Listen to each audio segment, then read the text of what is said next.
Hello students, welcome to our channel Barta Setu. আজি লৈছো class 10 আৰু ক্লাছ 12 ৰ এটা ইম্পৰ্টেন্ট নটিফিকেশন যিবোৰ ঠাইত অসমৰ যিবোৰ ঠাইত বানপানী হৈছে আৰু ক্লাছ 10 আৰু ক্লাছ 12 ৰ ছাত্ৰ-ছাত্ৰীসকলৰ মাৰ্কশিট এডমিট কাৰ্ড বা ৰেজিষ্ট্ৰেচন কাৰ্ড তেওঁলোকৰ ড্যামেজ হৈছে বা নষ্ট হৈছে তেওঁলোকৰ বাবে আহি গ'ল এটা সুখবৰ গতিকে কি আছে নটিফিকেশনত চাওচোন হা ইয়াত কৈছে যে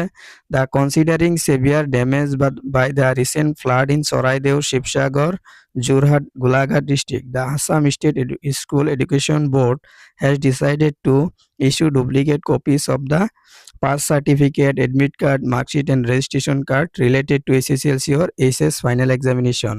without charging any fee to flood victim of the district who lost such vital document. আৰু ইয়াত কোৱা হৈছে যিসকল ছাত্ৰ ছাত্ৰীয়ে ক্লাছ SSLC বা SSৰ ডকুমেণ্ট হেৰাইছে চৰাইদেউ যোৰহাট শিৱসাগৰ গোলাঘাট এইবোৰ ঠাইত বানপানী হৈছে যিহেতু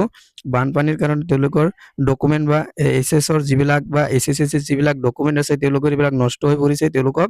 কোনো ধৰণৰ টকা পইচা নিদিয়াকৈ এপ্লাই কৰিলে তেওঁলোকে এইবোৰ ডকুমেণ্ট পুনৰ পাই যাব এইটো ASEBে জাননী দিয়ে ASSEBয়ে জাননী দিয়ে আৰু ইয়াত কোৱা হৈছে such student or person can apply